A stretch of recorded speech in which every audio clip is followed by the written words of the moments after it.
So let's get going. The topic of this webinar is called Designing the Perfect Value Stream. So I'm going to spend a few minutes talking about, what is a value stream and what does perfection mean? And then we'll go into how you might want to go about it to achieve that lofty goal of designing the perfect or approaching a perfect value stream. In terms of my background, qualifying me to talk about this, I've been doing lean work full-time since 1994, and before that, actually, I took my first so-called lean class before the term lean was even used in 1989. And that's what got me excited about this, and I'm still excited about it all these decades later. So I'm currently the principal and president of Leonardo Group Americas. We're located here in Colorado, USA. We've written a number of books, myself and my co-founder, co-partner, Gerard Leone. The Complete Guide to Mixed Model Line Design is our textbook for what we're going to be talking about in this webinar. We're also finishing up a book called Material Flow. So it would be what we like to think of as the two wings of the bird. So line design or workflow design, and then material design. And that one will be coming out as soon as we can get it done. But it's basically written. We're just in the editing phase, and we'll get it released hopefully in the next couple months. I did have some actual work experience before I started doing lean consulting. I was a manager with Storage Technology Corporation. That was a company, a computer hardware company that was purchased later on by Sun Microsystems. It was a Fortune 500 company, so pretty big company at the time. And then after that, I worked for about 7 years with Ball Aerospace. Ball Aerospace is a kind of a leading company in certain fields like antennas, satellites, very high tech, and about $3 billion in sales today. So again, not a small company either. So you can see what we have here.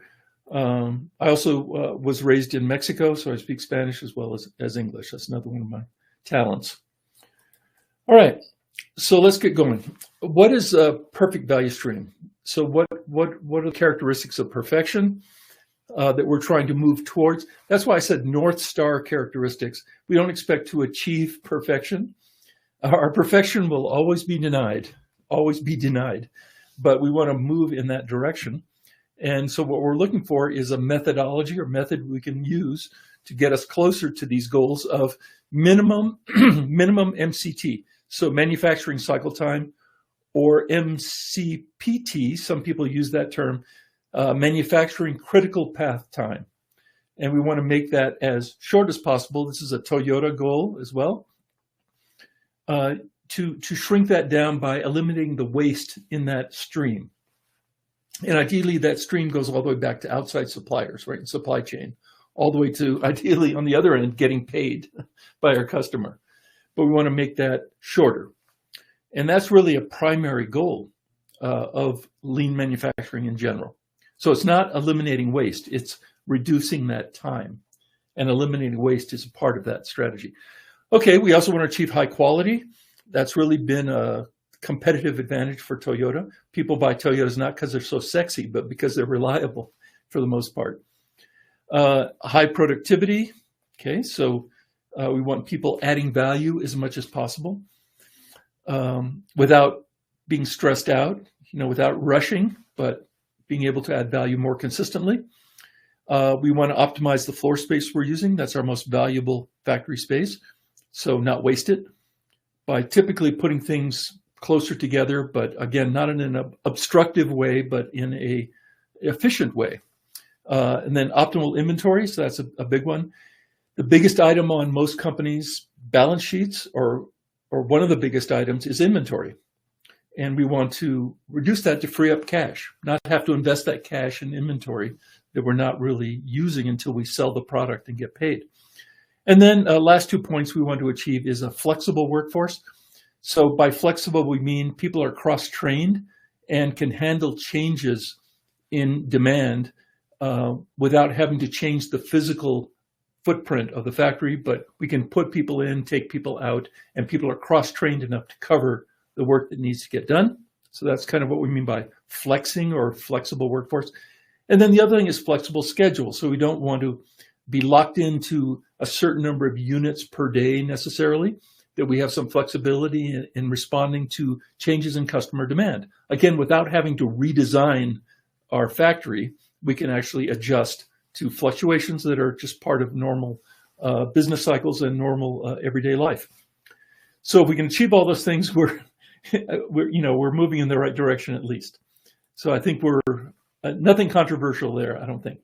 Now, how do we typically go about this? How do we achieve this? Well, one technique that's very popular and we're big fans of as well is called value stream mapping. So here's a picture I found on the internet, and it looks like something we could have done ourselves. So we're using some Post-it notes or some sticky notes, and we have a wall space, and we're mapping out the value stream typically for a family of products. It's usually not for one product. If we're a mixed model manufacturer, we have different models and different options, but we're trying to lay it out on the board so we can see it visually. And we go from left to right, and we show the main processes. That's what you see here in yellow, most likely, I'm guessing. These are the process boxes. Processes like assembly, test, pack, welding, fabrication, paint, those kind of things are laid out in the sequence in which they happen. And then we have some red triangles here, which are the delays or the inventory in between those processing steps. And we have a timeline you can see at the bottom, showing number of minutes, hours, days to either do the work or to wait in between those steps. And then I'm guessing also that the blue is ideas for improvement. So Kaizen bursts, we call them.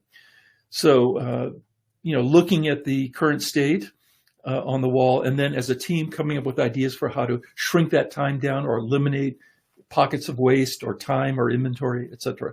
This is what we typically do to improve the process. Now, all this is great, but we, Leonardo Group, my company, we regard this as something that we want to do as part of our process, but it's really kind of a back of the napkin approach because there's not enough detail here to really do the job that we want to do, to design the perfect value stream.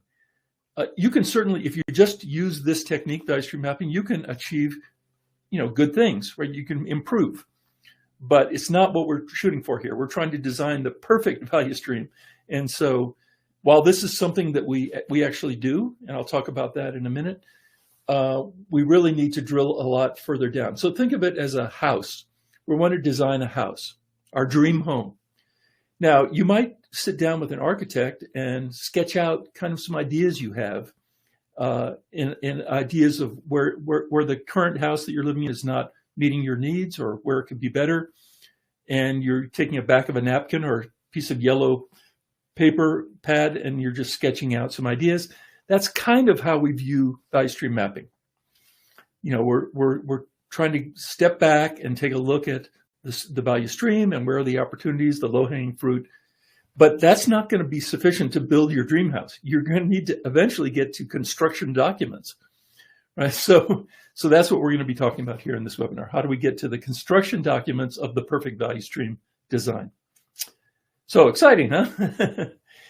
Okay, so again, I'm not dissing value stream mapping, but here's how we would go about it. And we really have two, as I mentioned earlier, two wings of the bird. So we want the bird to fly, or the airplane to fly. It needs two wings. And one of those wings is what we call line design. So that's how we design the workflow, the work that needs to get done, the value-adding work steps that we're going to do to convert materials that are coming in the door to a finished product that we can sell and get paid for. So that's what we call line design. So it doesn't always have to be an assembly line the way we think of it, although it oftentimes is an assembly line. But it certainly is a value stream, and we're focused on the work that we're doing here. And so there are a number of steps here. In fact, we've tried to organize our roadmaps into 9 steps. And we were encouraged to do that. 9, I guess, it's not that 9 is a magic number per se, but 9 is a sufficient number of steps to be able to package the sequence of steps into reasonable groups. with 9 steps. If you had fewer than that, you'd have too many disparate types of activities happening in the same step. So 9 is a goodly number. If we go over 9, then it's hard for people to get their minds around. It's too many. So 9 seems to be a good number. You can divide 9 by 3 and get 3. So we have 9 steps, but we have 3 kind of like major phases. And this is our roadmap for line design. I'm going to be walking you through these 9 in this webinar at a pretty high level, obviously. And then the other wing of the bird, so the bird can fly or the plane can fly, is the material. So you can have a great process design or line design, but if you have trouble delivering the parts to the line, then you're going to be not happy. So we need to have a robust material delivery or material management or supply chain system in place to support the line. So we have a roadmap for that as well, again with 9 steps. So how do we design the perfect material delivery system is what we're discussing in this roadmap. So in this webinar, I'll just be focusing on the line design side of it, but just be aware that, Kaylin, yes, you can download the slides afterwards. I'll have a file for you, a PDF file. Will the broadcast be shared afterwards, George? Yes. Every one of you will be getting an email with a link, a replay link, about 2 hours after the webinar. Okay, so I'll be focusing on line design, but just be aware that we have a very similar kind of approach to designing the perfect material delivery system as well, kind of in parallel. Okay. Now, the other thing to be aware of when we talk about these roadmaps is 9 steps is pretty high level, right? And so each one of those steps we've broken down into subtasks or sub-steps that need to be accomplished, or these are the action items or deliverables for each of the steps. So this is just a quick screenshot of the first step in our line design process, what needs to get done. So I don't know if you can read this or not. It's probably a little bit small, but it says complete self-assessment tool. So wherever possible, we are providing our clients with some tools to help them finish this step. For example, self-assessment tool, we have like a survey that they would take and give them a radar kind of score. Where are you strong? Where are you weaker in terms of this target area? We also have in step quantified value, step 1.10, the next to the last step there at the bottom, quantify the potential benefits of this potential project. We have what we call the lean benefits calculator. So we have like a TurboTax kind of tool where you are prompted, you answer questions, you enter some numbers, and at the end you get a picture of the potential financial benefits of this activity. So we have a number of tools that we help our clients to get through each of the steps.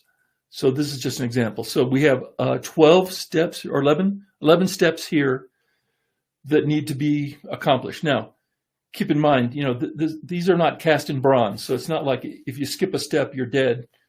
you'll fail.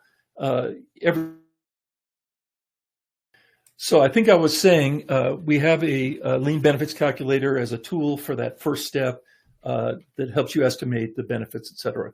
So we're doing whatever we can to make sure that each step is supported.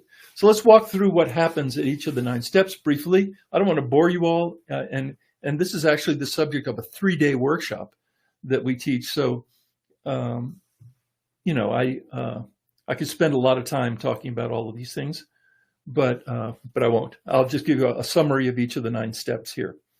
But the goal is to go from A, starting point on designing the perfect value stream project, to B, which B is not implementing yet. B is having a design of the perfect value stream.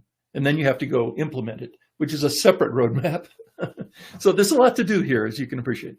So step 1 is what we call assessment and master plan. So the idea here is to develop a picture of where we are today, nail down the target area.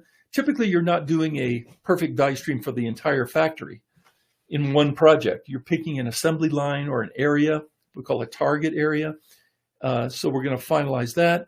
And of course, at the end of this step, we're going to have a plan for this design phase. That's, who's working on it, who's on the team, what are the dates, target completion dates for these different steps. So we have a schedule. Maybe we're using Microsoft Project to help us with that. And what do we expect to get out of this project? So we use the lean benefits calculator, hopefully. So we have some idea of the financial benefits. And I can mention too, if the financial benefits are big enough, then that provides some motivation for getting this done.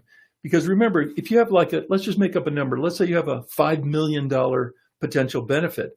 So every month, every week, every day that goes by, there's actually money being flushed down the toilet by delaying achieving that $5 million benefit. So that's kind of a good thing to do up front, to have some idea of what is the reward at the end of this roadmap. Okay, so that's step one, assessment and master plan. And by the way, at this step, we also, as part of the deliverable, we do a value stream map.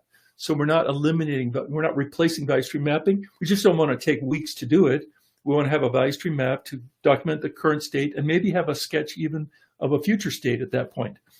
But we regard it, again, as rough draft rather than something we can actually go and design to or build to.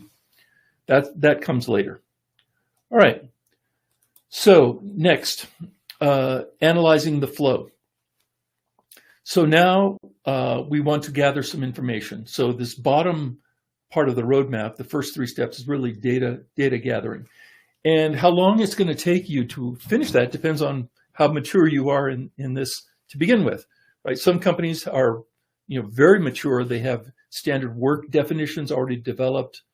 They have a lot of this information already at hand. So it's just a matter of pulling it together. Others don't have it, and then you have to go out and create it, and that takes longer, obviously. So what we're looking for here in step number 2 is to analyze the flow.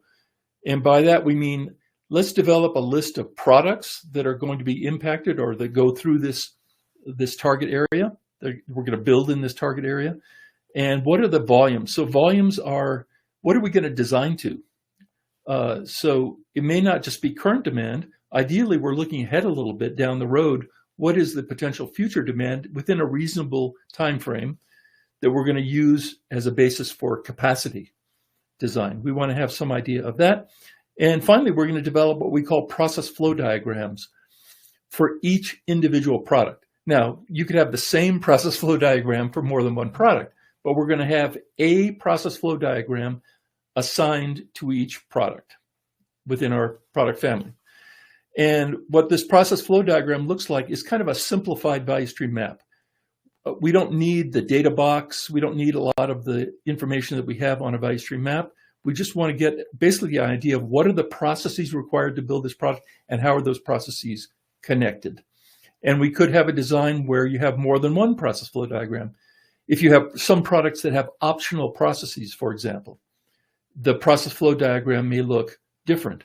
Now, the process flow diagram is not going to look completely different because we're talking about designing a line that can build any product on the same line. So we have to have a fairly high level of process commonality here, but there can be exceptions.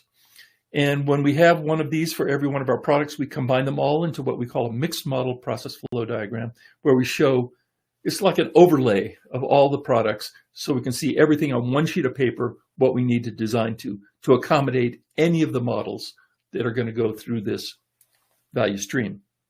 Okay, so important step. Again, it may or may not take too long. It depends on where you are today. Next step, step number 3, we're going to collect some additional data. So we've made good progress so far, but for every product and every process, so every product and process combination. So picture in your mind a matrix where on the left side we have products that are going to go through this value stream. And on the top, we have all the different processes: assembly, pack, weld, paint, etc., listed across the top. And for every product and process, every product that uses that process, we need to have what's called a standard work definition. Pretty common lean requirement, right? Define the standard work. What are the work steps? What are the work times? what materials used at each step that are consumed. What are the quality instructions or things to check for if there's a potential quality leak or risk at that step? We want to have ideally some way to error-proof that step, or at least identify the potential for making a mistake. It's not totally error-proofed. And any special tooling we need. So this, if you don't have this today, this is a big job. And I think you can make the case that even if you did nothing else, this is an important step in terms of improving, your quality, your throughput, your productivity, everything else is found here. So as I said before, some companies have this already pretty much developed, and we're just kind of reviewing it. And other companies may not have it as mature as we would like, and then you have some work to do. So this can be significant, but you can't really skip this step. And so this gives us work content time, which is going to be important as well. All right, so everyone with me so far? There shouldn't be any surprises so far, but this is preparatory steps that we need to have. Okay, so now we go into step 4. We're going to take that data that we already developed in the previous 3 steps, and we're going to do some calculations. And we're going to calculate something called takt time, the rhythm or beat, German word. You've heard this before, I'm sure, if you're involved in, Robert, would this be considered present state? Present state. Yes, this would be considered present state so far. It's going to potentially change later on, right? Okay, or current state, right? So calculate takt time, labor, machinery, resource, and work location. So the takt time or rhythm or beat is something we calculate not in general, but for each individual process, because the volume going through a process, which would determine the rhythm or the beat that it needs to accomplish or achieve, could vary. You might have an optional process. Not every product requires it. Maybe only half require that process. So the number of units going through that optional process is going to be half, and the takt time would be double. So yeah, I haven't actually ever seen this, but you could have a line design where every process has a different takt time. I mean, normally when we talk about takt time, we're talking about at the end of the line, the final product takt time. But going upstream from there, every process could have, theoretically, although it would be unusual, a different takt time. So we want to make sure we calculate it correctly for every individual process. What is the capacity requirement for each? And then from that, we can calculate, okay, to achieve that, how many people do we need, or how many machines, or how many people and machines do we need in each of those processes to achieve that rhythm or beat or takt time? So that's what we call resources. So the resources can be, physical resources can be one of 2 kinds. You can have machines. We need to calculate how many machines, or workstations. So a workstation would be a place where someone needs to do the work. It doesn't have to be a bench necessarily. Depends on the kind of work. But we need to have a space where a human being can be in there. And then on top of that, of course, we have the humans that would be working in that environment. So that's an important step. This step may or may not take very long, really. It's like a piece of cake to do the calculations, but it's more the interpreting the calculations, and figure out if they make sense. For example, if you currently have 10 people and then you do this calculation and it tells you need 20 for more or less the same volume doing today, then you say to yourself, I think I've made a mistake somewhere along the line because it doesn't make sense. So we apply a sanity check to this step as well. But this gives us the information we need to go forward, right? Move forward to the next step. So next step number 5, designing workstations and cells. Another word for this, maybe you're more familiar with, is line balancing. So we may have a process like assembly where we calculate we need 10 people or 10 stations, but we need to, at that point, determine what work gets done where, if we're doing work sequentially. What work steps get assigned to workstation 1, and which work steps get assigned to workstation 2, et cetera, et cetera, et cetera, with the attempt to level that or even that workflow as much as possible within, as close as we can. You're never going to do it perfectly because there may be work steps you can't subdivide, right? You can't separate. They all have to be done together. That time can't be, divided. But we want to do the best job we can. And by the way, we have to do this product by product, because in a mixed model environment, not all products have the same work content time. Some are harder, right? Some are easier. And we can't simply balance based on the takt time. We have to balance based on the actual time for each product. If we tried to balance simply based on the calculated takt time, put a takt time worth of work at each station, we'd have some products that are done before they reach the end of the line, and we'd have other products that reach the end of the line and are not finished yet. So we have to take a different way of thinking about this when we talk about line balancing. But proceeding product by product, we can do that. This again is one of the steps similar to step 3 that could be a lot of work. Right? It's a critical step of achieving this. And along with assigning the work steps, we have considerations of material, of ergonomics, of physical space requirements. A lot of considerations go into this. So this is again an important step for us in this total process. Right? So that's 5. Now, 6, brainstorming product flows. So this is what we call conceptual line design, and this is where Robert, you asked, is this present state? Well, now we're getting into the future state. So this is our opportunity as a team to take all of this information we've gathered so far, and we know how many workstations we need. We know the machines that are required to meet our capacity goals. And what we're going to do here is, by conceptual, we mean like Post-it notes, where we're going to lay things out and explore different options for a layout to achieve that new design, right? The goal. We have to decide, for example, which processes are we going to try to do an assembly line kind of methodology, where we break up the work, kind of like the Model T Ford, break up the work into pieces and build the product in a sequential way? Or are there processes where that doesn't make sense? Like test often is a process where that just doesn't make sense. I'm not going to do half of a test and then stop the test and then move it to another test machine and keep doing the remaining portion of the test. That may not make sense. So some of the work may be done in parallel.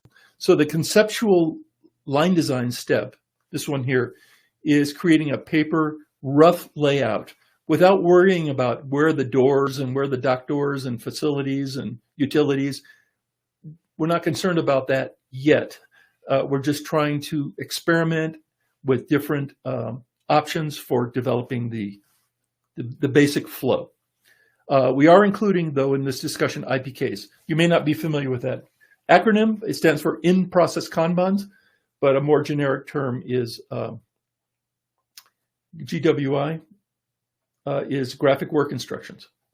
That was in the previous one. So typically your work instructions are text, but we may want to have a picture, kind of like IKEA, when you buy the product, or Legos. You buy a Lego kit and you open it up and it shows you how the Lego goes together with pictures, not a whole lot of words. That's a GWI, graphic work instruction, or visual work instruction. Okay? So IPK is, the more generic term for IPK is buffer. So buffer would be number of units we may want to allow in between workstations. And some of you may say, well, that's unlean. That's an unlean thing to do. You're adding more inventory. And that is true. But in a mixed model environment where the work content can vary, it's a scientific fact that if you don't buffer the line, maybe in critical places, but if you don't buffer the line, your throughput, your performance is going to be lower. It's going to go down. So, and you can prove that with simulation modeling. So it's not a matter of opinion. You can prove it to yourself by building a model, and you add buffers and your throughput's going to improve. Why is it going to improve? Because if you have no buffers, then the work, and you're trying to move products one at a time, then people are going to have a higher percentage of time where they're waiting or they're blocked. So I finish the product, I want to move it out of my station, and I can't because the station downstream is still busy on the previous one. But if I have a buffer or IPK, I can move it out into the buffer and I can start working on the next product. So more of my time at that station is value adding time versus waiting time. I mean, waiting time is 100% pure muda, right? So again, it's not that we love inventory in the line and we don't want to go crazy with buffers. But the good news is that typically the law of diminishing returns kicks in really fast. So, so even one or two pieces in between stations can be a big improvement in terms of the throughput.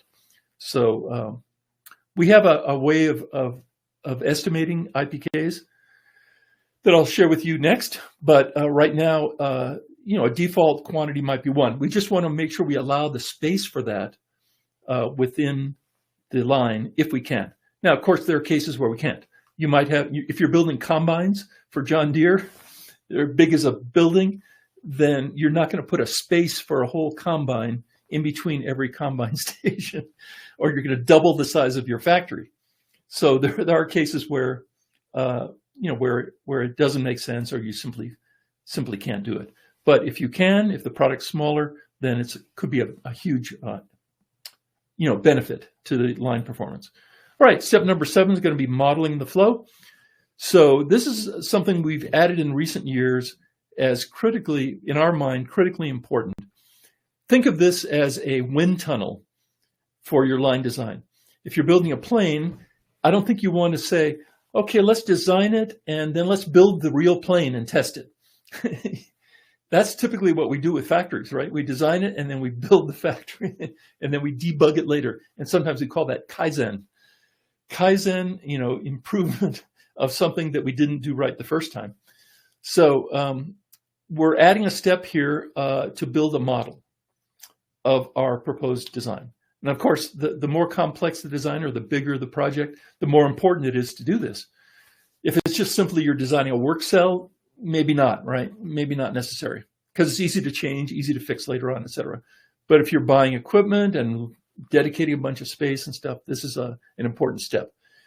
So there are lots of options in terms of software to build models, and some of you may be familiar with this already, with simulation software. We have a simulation software tool we use, which has a very low learning curve because it's designed specifically for value stream type of work. So it's not a zero learning curve, but it's much easier to learn than, say, ProModel or FlexSim or Simulate, or these commercial packages. But they all work pretty much the same way. I mean, the logic of discrete event simulation modeling is pretty much standard. They just have different features, different options. But so we're encouraging you to put this in here, especially in a mixed model environment, because up to now we've done static calculations, but we haven't really accounted for the impact of variability.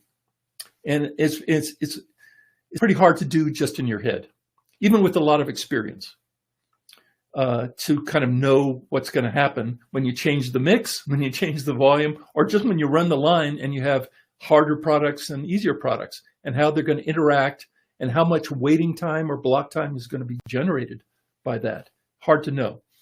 So this is a way of getting closer to not having to change it later on. I'm not saying it's a guarantee.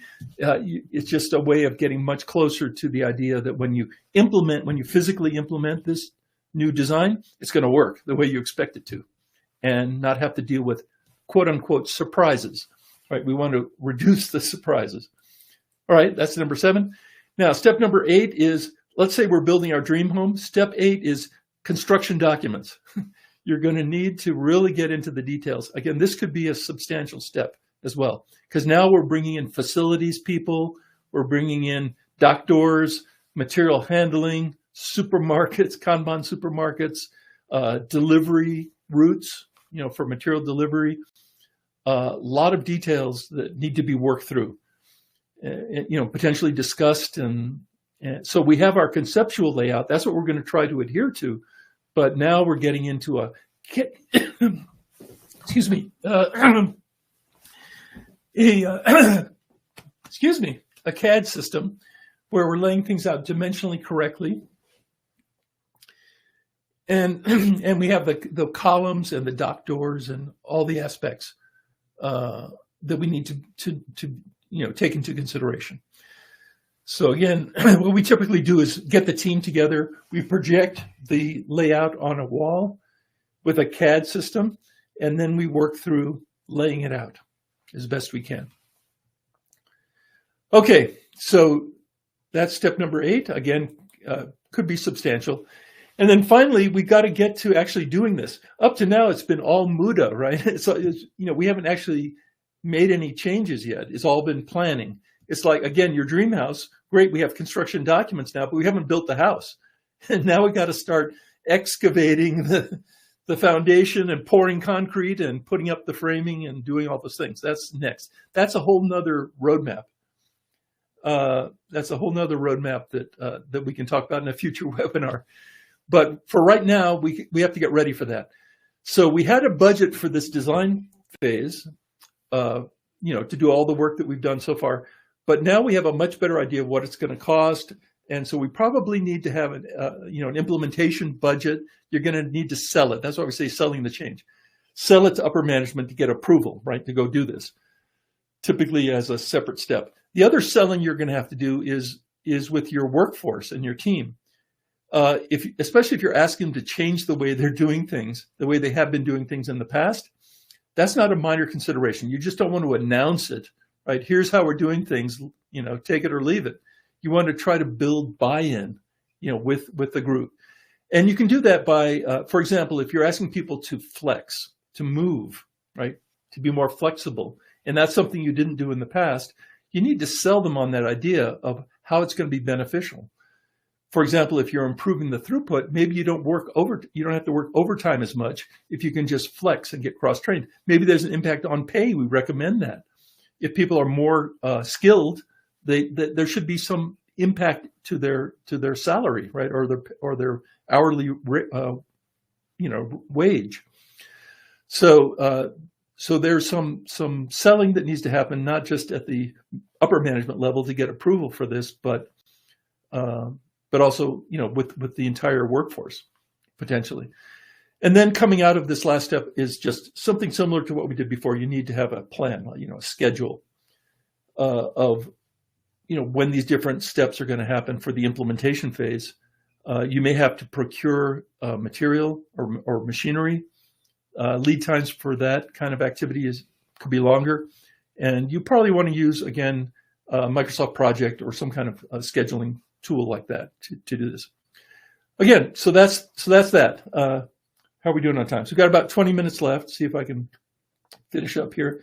So that's our basic roadmap for line design. Again, we have something very similar for the material side. Series of steps and deliverables. Okay, so I think we were here. So 101 tasks to complete the line design stream program. So 101 deliverables, let's say, some which will take longer, some are maybe pretty quick, but they're 101, so not insignificant. And the material flow is something similar. So we have 9 major phases or steps, but we have 132 tasks that need to be completed for that. So that gives you some idea of what's involved. And this is pretty different from just doing a value stream map, right? And brainstorming, potential Kaizen bursts. It's a little bit, yeah, Don, I need to talk to them and see what's going on, because this is not acceptable, but we'll just march on. 2 ways to proceed. So if you're interested in actually doing this, as opposed to just, hearing about it, you have a couple ways you want to proceed. How's the design process considered Muda, Kaylin? Because you're not actually you're not actually doing anything per se. You're still planning. So strictly speaking, you can't get around it, but strictly speaking, you're not actually similar to a factory. If you're getting ready to work, that's called Muda, right? If you're actually doing the work and adding the value to the product, that's the value adding part of it. So, but it's kind of like required Muda, required non-value added activity. All right, so 2 ways to proceed.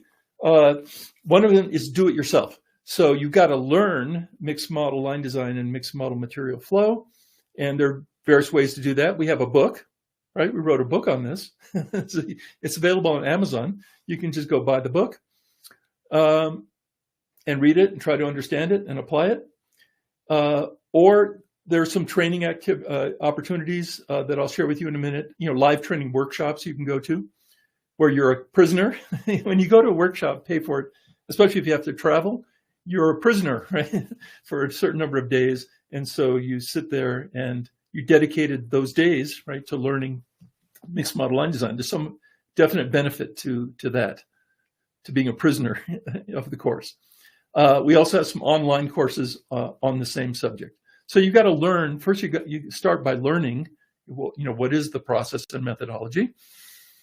And we have, beyond that, we have the stream and link programs. These are part of our Lean Design Studio that I'll tell you about in a minute. But these give you all the steps that we talked about, 101 steps, the 100 and whatever it was, 132 steps, with a description of what needs to be happening at each step. So you can use that as a guide, and you can try to do it yourself. And if you have questions or doubts, you can go out to ChatGPT or forums. ChatGPT actually knows quite a bit about Lean. I don't know if you've checked that out, but if you have questions, you can try that, or other online resources, and go do it yourself. The next option, or the second option, is to get help, right? Work with others who have done this before. So you could attend, you still have to get trained, so you could attend a live training workshop. They're public workshops, or some companies do this. Yes, it will be sent. The replay will be sent. You can attend public workshops like we teach at Toyota, or private ones. Some companies do this, within their own company, have private workshops. And then the basic idea is you would partner with someone like myself, who've been doing this for like 25 or 30 years, to help you along the way, all right, as a coach. And there are two kinds of coaching levels. It could either be kind of like what we're doing here, remote coaching, which is more affordable and easier on the travel for all involved, or have people come to your factory site, right, work with you directly. Kind of traditional consulting, which we've done for a long time. Now, the question here, when we decide which way to proceed, you have to ask yourself, okay, can I do it myself, right? Is this actually doable? And can I do it without really making serious mistakes? And even if I can do all that, can I do it quickly? Because if the benefit is big enough, you don't want to delay. You don't want it to take years, right, to get this done. You want to get it done fast and start enjoying the benefits. So offer two ways to move forward with this. Now, the Lean Design Studio, let me mention, what this is. During COVID, we were at home more, as probably most of you were. And what we decided to do was take all of our resources and materials and courses, we had a lot, and clean it up, improve it, record it, put it online, and create a website, a membership site, basically, called the Lean Design Studio. And so this is our source for all things related to mixed model manufacturing. And we continue to add to it. It's a growing evolutionary thing, but it's pretty complete right now. One of the more recent things we added was a private label chatbot, an AI chatbot that was trained in mixed model manufacturing by feeding it our books, our webinars, our PowerPoint scripts, etc.